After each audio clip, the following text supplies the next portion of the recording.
the human guard. No one wanted. The large silver doors of the Elendari Royal Hall opened with a deep hiss.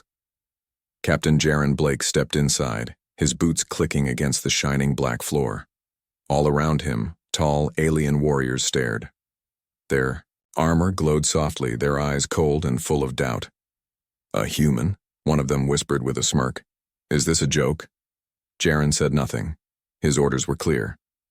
He was assigned to protect the Elendari princess, Kelaira, the last royal heir of a powerful alien bloodline.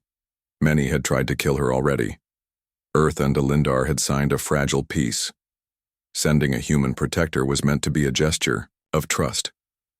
But here, in this hall, surrounded by aliens who lived for honor and strength, Jaron was just another weak outsider. The princess had not spoken a word since his arrival. She stood at the far end of the hall, dressed in long silver robes. Her skin glowed like polished stone. Her hair floated slightly as if it didn't obey gravity. And her eyes, violet and calm, watched Jaron closely.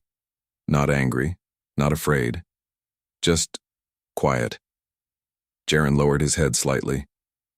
"Captain Jaron Blake, reporting for duty, assigned to Royal Guard by treaty agreement." The High Commander of Elendar stepped forward. His name was Rax, and his voice was like thunder. "This human cannot protect our blood. He has never walked the trials. He has not tasted combat under suns. I fought in the Earth-Mars conflict. I've seen 10 battles. I've bled for peace," Jaron said, keeping his voice calm. "And now you will bleed again," Rax growled, stepping close. "But this time, no one will care." Kelaira raised one hand gently. The room fell silent. Her voice, soft and controlled, echoed across the walls. "Let him serve. If he dies, it is no great loss.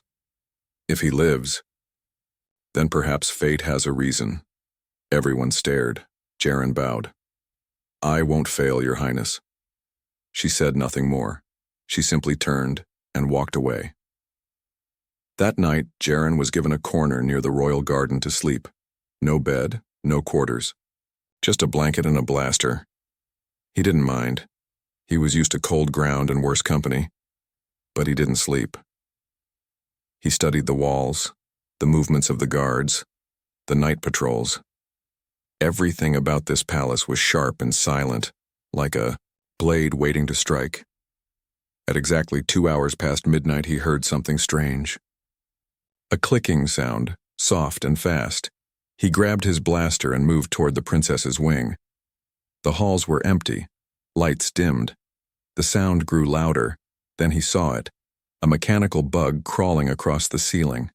Too fast for a normal creature. Its eyes glowed red. Jaron raised his blaster and shot it clean through. The body hit the ground with a sizzle. Tiny sparks danced across the marble floor. An assassin drone. Moments later, royal guards rushed in. They surrounded Jaron, weapons aimed at his head. "What have you done?" one of them shouted. Jaron pointed at the burnt shell. That thing was headed toward the princess's chamber. The guards looked at each other. No one spoke. Behind them, the princess appeared, wrapped in a light robe. Her face unreadable. She stepped forward, looked at the destroyed drone, then at Jaron. He stood still, not saying a word. Finally, she turned to the guards. "Let him be. He did his duty." Then quietly, she walked away again. The next morning, no one laughed at Jaron. But they still didn't trust him. He was given food, cold and plain.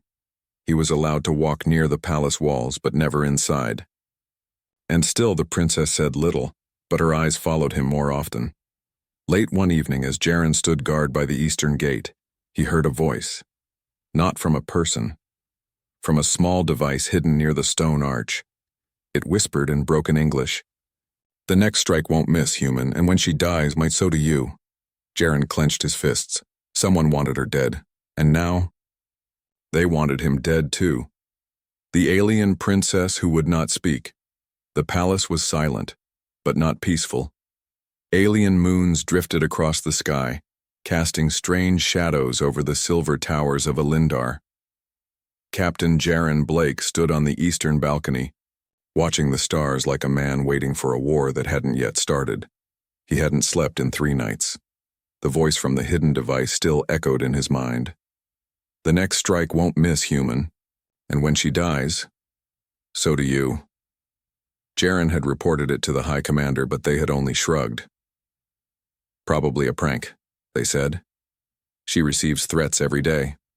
But Jaron knew better. That voice wasn't a prank. It was a promise. And tonight the air felt heavier than usual, as if something dark was coming. At midnight, Jaron heard soft footsteps, not the march of guards. Lighter, almost careful. He followed them. The sound led him past the glowing fountains, through the maze of crystal trees, and into the hidden garden, where only the royal family was allowed. There, under the glowing alien, moonlight stood Princess Kalira. She was kneeling in front of a row of flowers, each one glowing faintly blue, swaying in still air. Her long silver hair moved with the energy of the place, but it wasn't her beauty that struck Jaron. It was the sound coming from her. She was crying, soft, quiet sobs, like a child who didn't want anyone to hear her pain. Jaron froze. For a moment he thought about leaving, giving her privacy.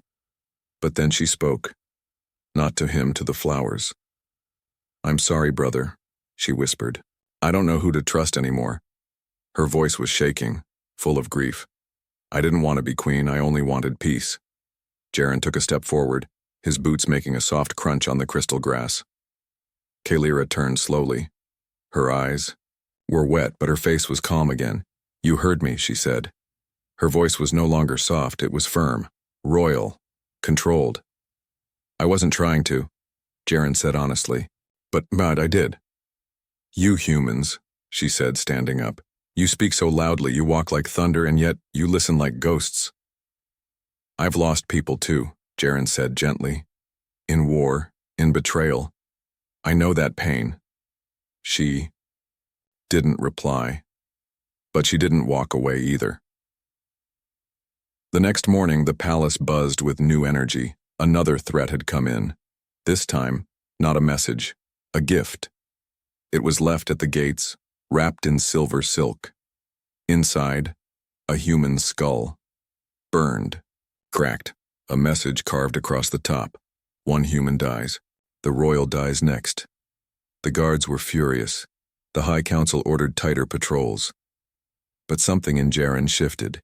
He started following patterns, guard shifts, servant behavior, ship movement, and he noticed something strange. A small droid, disguised as a cleaning bot, was entering the princess's wing 3 times a day. But no droid was ever supposed to enter that room. Jaron intercepted it the next time it rolled by. He broke it open. Inside wasn't cleaning gear. It was a scanner, wired to a long-range transmitter. Someone was mapping the princess's movements from inside the palace. That evening, Jaron waited outside Kalira's chamber, just like always. But this time, the door opened. She stood there, eyes calm. "You have something to say," she said. Jaron stepped inside. "There's a spy in your palace. They've been tracking your path every day. I found the device." Kalira narrowed her eyes. "And you didn't report this to the High Commander?" "No," he said, "because I think he already knows." Silence. Then Kalira sat down, folding her hands in her lap. "You think someone on the council wants me dead?" "I think more than one person does," Jaron said. "But I also think someone wants me to die first." Her voice was soft again. "And yet, you remain." He met her gaze.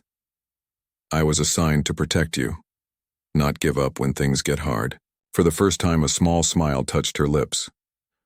Just then, the walls shook. An explosion. Both of them jumped to their feet. Jaron grabbed her and pulled her behind the royal bed, his weapon drawn. A loud crash echoed down the hallway. Screaming, guards flashing lights, fire alarms. Kalira's voice was calm in the chaos. "They've come. Then let's show them the mistake they made." Jaren said. Together, they ran, through secret passages, through smoke-filled halls. Jaren fought. 2 intruders, a cloaked assassin with blade-tipped fingers and a massive brute with a plasma hammer. He barely survived. He bled. His shoulder burned with pain. But Kalira didn't run from the fight. She stood by him, energy glowing in her hands. She screamed words in her native tongue, ancient and full of power. A wave of light knocked the enemy down. Jaren collapsed. Beside her, his hand pressed to his bleeding wound. "You're hurt," she whispered, touching his skin. Then something strange happened. Her hands glowed, and the pain faded. His skin started closing. The blood stopped. He looked at her in disbelief. "You healed me?" Kalira looked shaken. "I wasn't supposed to. We are forbidden to share power with outsiders. But you were dying." She touched his face gently. "Why would a human bleed for me?" "Because someone has to care," Jaren said, "even when everyone else is afraid." She stared into his eyes, and for the first time, she said his name, Jaren. The bond of blood and fire. The palace smelled like smoke and silence. After the failed assassination, Kalira's chambers were sealed. The royal healers were forbidden to speak. The guards were replaced with ones from distant houses, and the council demanded answers. But the truth? The truth was hidden behind locked doors. Captain Jaren Blake sat on the cold stone floor, his shoulder bandaged, his eyes focused on the strange symbols etched across the walls. Kalira sat nearby, watching the fire flicker in the center of the room. Neither had spoken in hours, because something had happened. Something forbidden. Kalira had touched him, used royal energy to heal a human, a power meant only for the Elendari royal bloodline. She had broken a law older than her empire. And now, they were both in danger. But the danger outside wasn't as frightening as what had awakened inside, because when her hands touched his wounds, something inside her changed, and something inside him did too. Earlier that morning, a council ship landed in the palace square. It was shaped like a dagger, sharp, dark, and fast. From it stepped Lord Arix, Kalira's uncle and one of the most feared minds in Elendar. His face was lined with gold. His voice was like glass cracking in fire. He did not ask permission to enter. He simply walked into the throne room and declared, "The human must be removed. He is not one of us. He carries blood that doesn't belong." Kalira stood tall in front of him. "He saved my life." Eric smiled coldly. "And that is not his crime. His crime is surviving." The council agreed. In a private meeting, they voted. Jaren would be removed as royal guard. He would be sent back to Earth, and the memory of his time in the palace would be wiped. Kalira slammed her hand into the wall when she heard the decision. The stone cracked beneath her fingers. "They can't do this," she said. "They can, and they will," Jaren replied. "They want me gone because I'm not Elendari. I'm just a threat to their system." She turned to him, her eyes glowing. "You think I'm not afraid? You never show it. That doesn't mean it's not there." Jaren stepped forward. "Then tell them the truth. Tell them I'm more than a guard. That something changed between us." She looked away. "They would kill us both for that truth." He touched her hand. "Then let them try." That night, Jaren was summoned to the Grand Chamber. It was not a hearing, it was a trap. When he entered, he was surrounded by armored guards. Lord Arix stepped from the shadows. "We gave you a place, a chance, and you polluted it." Jaren didn't reach for his weapon. He didn't have one. It had been taken. "You're afraid of something you don't understand," Jaren said quietly. "No," Arix whispered. "We understand it all too well. A royal bond is sacred. If Kalira shares her energy with a human, that bond cannot be undone." Jaren blinked. "What? You didn't know?" Arix laughed. "When she healed you, she gave you a part of her life, her soul." Jaren's heart pounded. "That bond," Arix said, "makes you one of us. And that human is the real threat. Suddenly the lights went out. The walls shook. A blast shattered the chamber doors, and there she was. Princess Kalira, dressed not in royal robes, but in ancient armor. Her hair glowed with energy. Her hands burned with violet fire. "Let him go," she said. Now. Eric's guards raised their weapons. Kalira raised hers higher, and the chamber lit up with war. Jaren broke free from his captors in the chaos. He rolled across the floor, grabbed a fallen blade, and fought side by side with Kalira. It was the first time the council saw them together like this, back to back, heart to heart. Her power surged, wrapping around Jaren like a shield. He protected her body. She protected his soul. They weren't just guard and royal anymore. They were something else. When the fighting stopped, bodies lay across the chamber.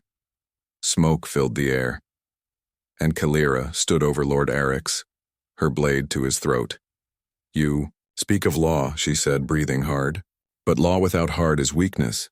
She looked at Jaren. "He bled for me. I burned for him. And no council can break what's been created." Jaren stepped beside her. "We didn't ask for this bond, but we'll fight for it." Eric spat. "Blood. Then you've chosen your death." Kalira leaned down. "No, I've chosen life, and I will not choose it without him." They escaped that night, took a hidden path through the lower city. As dawn broke over the alien skyline, Kalira looked back at the towers of her people. "I was born to wear a crown," she said. Jaren looked at her, hand resting gently on her back. "Then we'll take it back. Together." She nodded. "But first, we survive. Escape from the golden prison." The prison was not made of iron, but of light, sound, and silence. Deep beneath the capital city of Elendar, far from the stars and towers, Captain Jaren Blake hung suspended in a chamber of golden force. Thin beams of energy wrapped around his body like chains, humming softly, burning slightly every few seconds to remind him he was still alive. He didn't know how long he had been down there. Time had blurred into pain. No food, no light, no voice, no Kalira. That was the part that hurt more than the burns. After the escape, after they fought for each other in the Grand Chamber, someone had betrayed them. Someone close. They had been caught just outside the inner dome, only steps from freedom. Jaren had shouted for Kalira, but they had pulled her away. Now he was alone. A human prisoner of an empire that hated what he had become. A bonded outsider.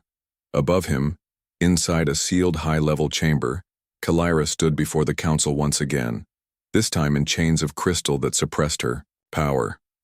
The elders sat in a half-circle, faces cold, voices sharp. "You have defied sacred law," said one. "You have bonded with a creature of earth," said another.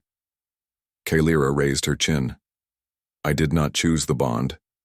It chose me." "You speak as if it were fate," a third one sneered.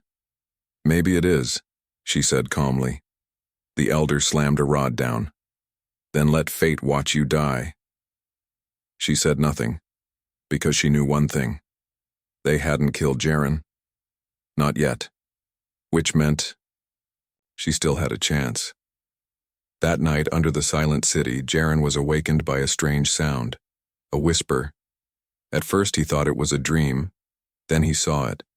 A soft crack forming in the golden wall, like glass under pressure. From the other side came light, not yellow, not red, violet. The chains around his arms began to fade, and then the wall shattered like a mirror, and she stepped through it. Kalira. Her eyes glowed brighter than ever before. Her armor was gone, replaced by ancient royal markings on her skin, pulsing with raw energy. "How?" he asked, stunned. She didn't answer with words. She reached out and touched his hand. The last bits of light chain dissolved at her touch. "You came back," he said quietly. "I never left you," she said. Together they ran. Through the old sewers of the city, through tunnels filled with ancient machines and forgotten weapons. Kalira knew the old paths, Her brother had shown them to her as children, long before war made her a prisoner in her own palace. Now they used those paths to flee, but they weren't alone. A tracker drone spotted them in Sector 9. Within minutes, the chase began. Silver-winged guards flew above them. Hounds with burning eyes followed their scent. And at the front of the hunt rode General Thar, Kalira's former teacher in combat. Now her executioner. "You've doomed yourself, Kalira," he shouted as his ship closed in. "And for what? A broken Earthborn?" Kalira turned back mid-run and blasted his ship with a surge of her bonded power. It spiraled out of the sky. Jaren looked at her in shock. "You just attacked a general of your own empire." She looked at him with fierce eyes. "He made himself my enemy the moment he threatened you." As they reached the edge of the lower city, they saw it. The Sky Dagger, an old diplomatic starship hidden in a junkyard of fallen vessels. Jaren ran to activate it. Kalira held off the guards behind them, her power flashing like lightning through the smoke. He shouted back to her. "We've got one shot. Engines are cold," Kalira shouted. "I'll hold the gate." The ramp opened just as enemy forces surrounded them. Jaren ran out to help, firing a stolen plasma gun, covering Kalira's retreat. She was bleeding now, a deep burn across her shoulder. She fell just as he caught her. "I've got you," he said, dragging her into the ship. The engines roared to life, and the Sky Dagger shot into the night sky, breaking through the planetary shield just seconds before the capital's cannons could lock on. Inside the ship, Kalira collapsed on the floor. Jaren knelt beside her, gripping her hand. "Stay with me," she coughed, eyes fluttering. "It's not just the wound, they marked me." "What do you mean?" "The council placed a tracking seal inside my blood." Jaren looked down at the soft glow under her skin. "They can follow you?" "Yes, unless we find the one who can remove it." "Who?" She looked at him, barely whispering the name, the Seer of Solon. Hours later, the Sky Dagger drifted through uncharted space. Kalira lay resting in the medbay. Jaren stood outside, the glass, watching her sleep. He had come to protect her, but now he was something more, something dangerous, something the galaxy would not understand. He was bonded to a royal. He had bled for her, killed for her, run through fire with her, and now he would follow her into the stars, wherever this road led. The Prince of Chain Space was silent, but Kalira's mind wasn't. She sat alone in the Sky Dagger's medbay, staring at her reflection in the curved glass. The faint scar on her shoulder still glowed. The Council's tracker seal pulsed slowly, under her skin like a curse, a reminder she was never truly free. Every breath felt heavier now. Every second in exile chipped away at the world she once ruled, and yet, she did not regret it. She had chosen Jaren, a human, a soldier, a man who bled without question and stood when galaxies bent their knees. But now their bond had made enemies too powerful to count, and one of them was coming. In the dark distance of space, a shadow moved, a sleek black ship larger than a city, shaped like the skull of a great beast. It carved through the stars silently, leaving behind a trail of red dust. Inside that ship sat Prince Vor of Valatir, the male who once demanded Kalira as his bride, not for love, not for peace, but for power. He watched the holoscreen replay, the footage of Kalira escaping with Jaren, again, and again, and again. Every time it ended, his fingers twitched tighter around the throne's edge. "She defies me for a creature of Earth?" he hissed. "She stains her royal name, and for that?" A robotic aide stepped forward. "Shall we intercept them, my prince?" Vor stood, his silver armor clicking into place. "No," he said slowly. "We shall crush them." Back aboard, the Sky Dagger, Kalira stirred from her sleep. A sharp pain stabbed into her chest. She gasped and grabbed the side of the bed, her mark glowing red now, not violet. Jaren rushed to her side. Kalira, her eyes were wide, wild. "He's coming." "Who?" She swallowed. "Vor. He's found us." Jaren's jaw tightened. "Then let him come." No, she said, struggling to sit. You don't understand. Vor was trained to kill bonded mates. His planet believes such bonds are curses. He won't just fight you, Jaren. Her voice dropped. He'll try to tear you away from me, one piece at a time. They didn't have long to prepare. The sky dagger dropped out of hyperspace near the edge of a dying star system, ancient ruins floating in space like bones of gods. Kalira had brought them here for a reason. Hidden deep in the asteroid field was a temple, the Vault of Solon. According to legend, this was the only place the mark could be removed. But as the ship powered down and Jaren helped Kalira across the metallic landing bay, a new light appeared in the sky, sharp, fast, and monstrous. Vor's warship. It didn't open fire. It simply waited. And then a smaller pod detached and landed gently on the stone near the vault. Prince Vor stepped out. He was tall, elegant, and cruel. His long coat shimmered like a living flame. His eyes were black like deep space. He walked toward Kalira and Jaren with slow, confident steps. Kalira stood up straight, hiding her pain. You're not welcome here, Vor. You were mine, he said calmly. Until this thing, he gestured at Jaren, corrupted you. Jaren stepped between them. I'm not here to play prince. You're not even here to survive, Vor replied coldly. He held out his hand. Come back with me, Kalira. I will forgive this bond. I will let him live. Quietly. Somewhere far. Jaren growled. Not a chance. Kalira's voice shook, but didn't break. I would rather die beside him than live beneath you. Vor's face turned to stone. Then you shall have your wish. The battle began without warning. Vor moved like lightning, his blade slicing through the air with precision. Jaren met him head-on, every strike blocking, every step holding ground. But Vor wasn't just strong. He was designed to kill bondmates. He knew where to strike. He aimed for Jaren's side, where Kalira had touched him, where the bond was strongest. Each time he struck there, Jaren felt his body weaken, like the bond itself was being torn apart. Do you feel it, human? Vor snarled. Every blow unbinding your souls? Jaren fought harder, bleeding, bruised, broken, ribs. But he stood. Kalira tried to join the fight, but her mark flared up again, freezing her in pain. She screamed, falling to her knees. Vor lifted Jaren by the throat. You are nothing.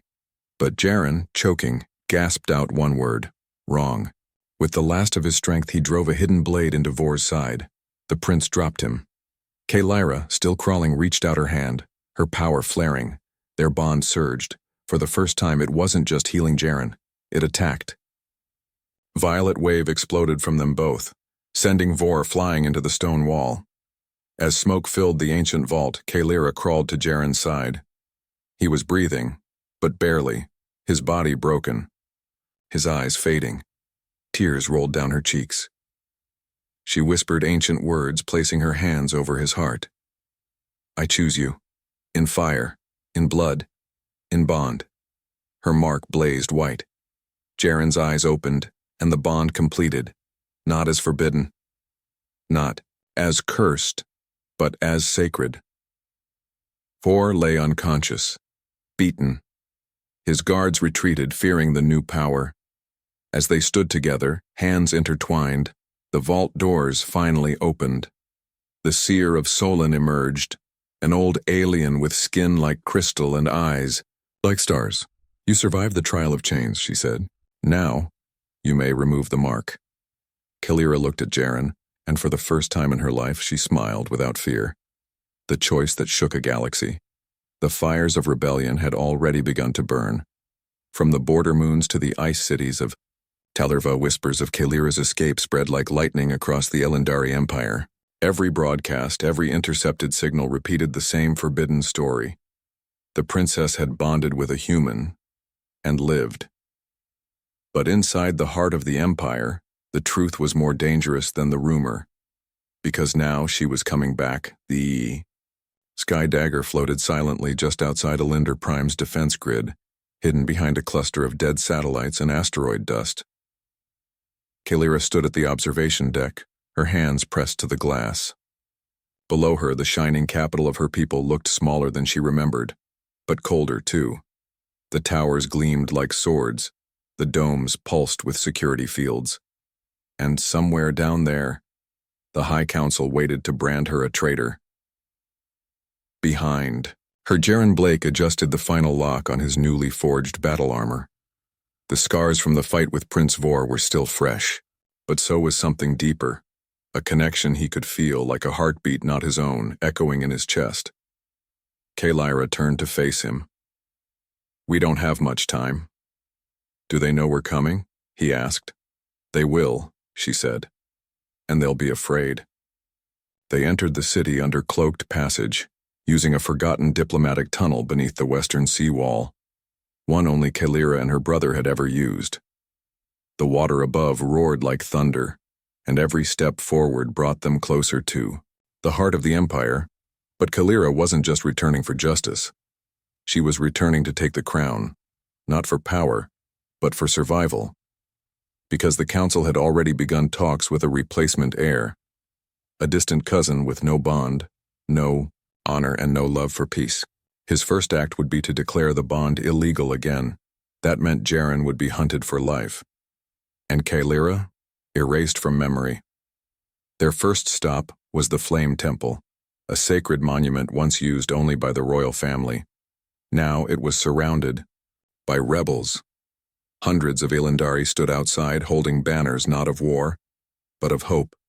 When Kalira stepped into view, they fell silent. She walked to the center of the plaza and raised her hand. "I am not dead," she said. "And I am not broken," gasps echoed. She turned and pointed to Jaren, who stepped beside her. "This human did not invade us. He protected me. He bled for me. And he stood when all others fled." She touched her heart, and her bond mark glowed bright. "This is not shame. This is truth." The crowd roared, but not everyone cheered. High above, inside the Tower of Justice, the Council watched in silence. Lord Eric slammed his fist onto the table. "She is trying to turn our people with fire and words." "The people believe what they feel," another counselor said softly. "And she makes them feel alive again." Eric's face twisted in rage. "Then we must crush that feeling before it spreads." He activated a hidden protocol. Moments later, a signal was sent across the Empire. All loyalist fleets were ordered to return. Martial law was declared. Kalira and Jaren were labeled enemies of the state. Their image, their bond, broadcasted, with red warning lights and sirens, arrest on sight, no mercy. Back at the temple, Kalira felt the shift. Jaren's comlink buzzed with intercepted orders. "They've declared war on us." Kalira nodded. "Then we end it now." The next morning, Kalira marched into the Grand Council chamber, not with weapons but with witnesses. Royal servants, rebel captains, even former guards who had once laughed at Jaren's presence, all stood with her. And behind them, thousands watched the moment live, broadcasted to the stars. The High Council sat frozen as Kalira stood at the center of the ancient stone floor. "I invoke the trial of crown," she said. Silence. It hadn't been used in 1,000 years. The law was simple. Any royal may claim the crown by public trial. If they pass 3 tests, wisdom, strength, and truth, the throne is theirs. But no one had ever done it while marked as a traitor. Eric stepped forward. "You would stand for trial as a bonded royal?" "I would stand for truth," she replied. "And if the Empire falls because of it, then it deserves to." The first trial began immediately. The trial of wisdom, a game of war strategy using living pieces, real people, real risk. Kalira faced off against a loyalist general in front of a watching crowd, but her mind was sharper than before. She didn't just plan for victory, she planned for peace. She sacrificed her strongest pieces to protect innocence. The crowd gasped. She won without blood and earned the first seal. The second trial followed, the trial of strength. She would face a champion chosen by the council, one of the last Flameborn, a warrior twice her size and fueled by chemical rage. Kalira fought not with brute power, but with the speed of her bond. Every time she fell, Jaren stood in silence, watching, praying, and, in the final moment when her strength faded, she reached inward and felt Jaren's presence. Not his hand, not his words, just the bond, and it gave her enough power to rise and strike the final blow. Second seal. Earned, but the final trial was the hardest. The trial of truth. Kalira stood alone. She was shown visions of betrayal, of doubt, of what could happen if she failed. The bond with Jaren was painted as a curse. Children mocked her. Her people died in her name. She saw herself holding Jaren's body burned by war, her empire in flames. She wept. But then she saw Jaren, not as a soldier, not as a hero, but simply himself. Smiling, loyal, kind.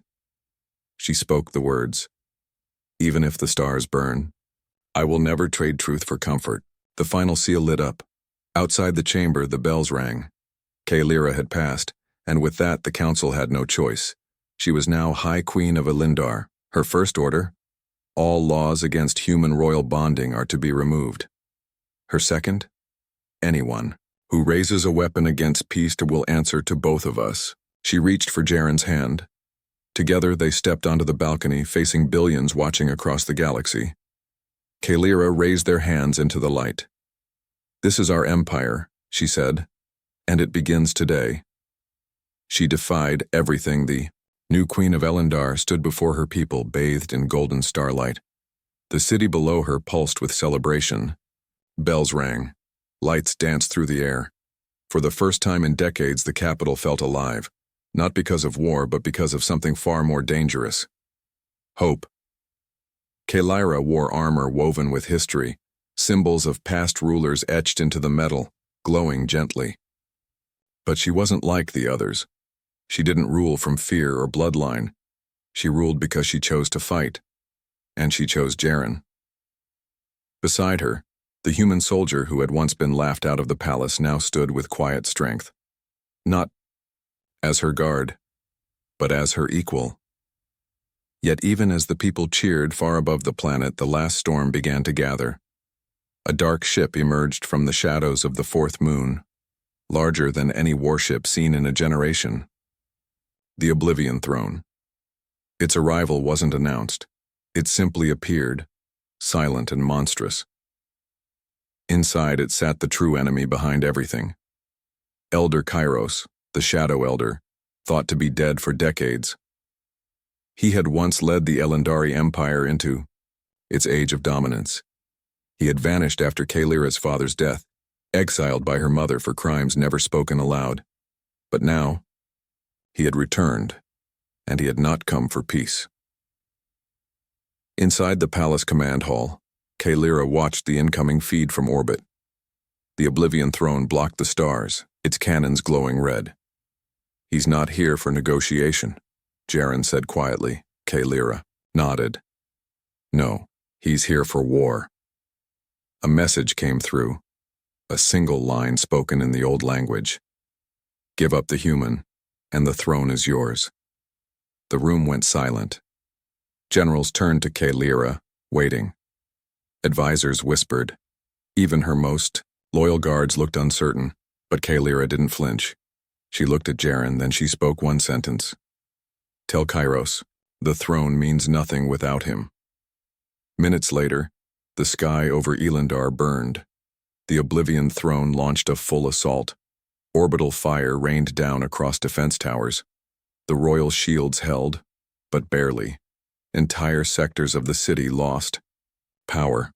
Fire spread. Panic began. Kalira and Jaren rushed to the palace war chamber. But just as they arrived, a traitor revealed himself. Counselor Varric, the last undecided elder, turned and struck Kalira with a hidden blade. Jaren caught her just in time, blasting Varric backward with a stolen guard weapon. Kalira collapsed, her side bleeding. She can't fight, one guard said, panicked. We have to evacuate. But Jaren shook his head. She didn't fight this long to run now. He placed her hand on his chest. Their bond pulsed, and Kalira's eyes reopened, full of fire. I'm not finished yet, she whispered. They made their way to the upper deck, where a teleport beacon awaited. Kalira knew what had to be done. She had to face Kyros herself.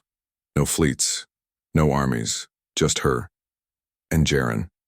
Together they teleported aboard the Oblivion throne. The corridors of the enemy ship were dark and humming with energy. Walls pulsed like veins. Strange symbols moved as they walked, as if watching them. Then in the center of the throne room, Kyros appeared. He looked like a god carved from death. His skin was stone gray. His eyes were silver fire. He wore a crown made from bone and starlight. Kalira, he said, child of failure. And you, she replied, are the shadow we should have buried long ago. He pointed at Jaren. That creature has broken our law, our bloodline. Jaren stepped forward. Then maybe your bloodline was never worthy of survival. Kyros snarled, you were nothing and you still are. Maybe, Jaren said, but she chose me. Kyros raised his hands. The chamber exploded with force. Kalira and Jaren were thrown across the room. Kyros moved like lightning, energy crackling from his body. Every attack aimed at Jaren. Every blow trying to sever their bond. He summoned blades of light and fire. He tried to pull their souls apart, and nearly succeeded. Kalira screamed as Jaren fell, his chest burned, barely breathing. Kyros turned to finish him, but Kalira stood in front of him, her body bleeding, her voice shaking, but her spirit unbroken. You want to kill him? She said. You'll have to kill me too. I already did, Kyros spat, and that's when Kalira let go. She opened the bond, fully, completely. Jaren's pain flowed into her, and her power flowed into him. 2 lives, 1 soul. A blinding wave of violet light exploded through the throne room, shattering Kairos' shield, cutting through the darkness. He screamed, not in pain but in fear, because for the first time in his life, he had no power over them. When the light faded, Kairos lay broken, not dead, but defeated. He tried to rise, but Kalira walked past him with Jaren beside her. I could end you, she said, but I won't, because what we've built scares you more than death ever could. They activated the beacon and left him there, alone, in silence. Back on Elinder Prime, the skies cleared. The people had watched it all. Kalira's defiance, Jaren's courage, the final stand. They were no longer a curiosity. They were legend. Days later in the Hall of Unity, Kalira stood with Jaren beside her. There was no crown, no throne, just her hand in his. She turned to the crowd. Today is not a celebration of royalty, she said. It is the celebration of choice, of bond, of the strength we build when we stand together. She looked at Jaren. I chose him. He smiled, and he chose me. The galaxy watched in silence, and then it roared with applause.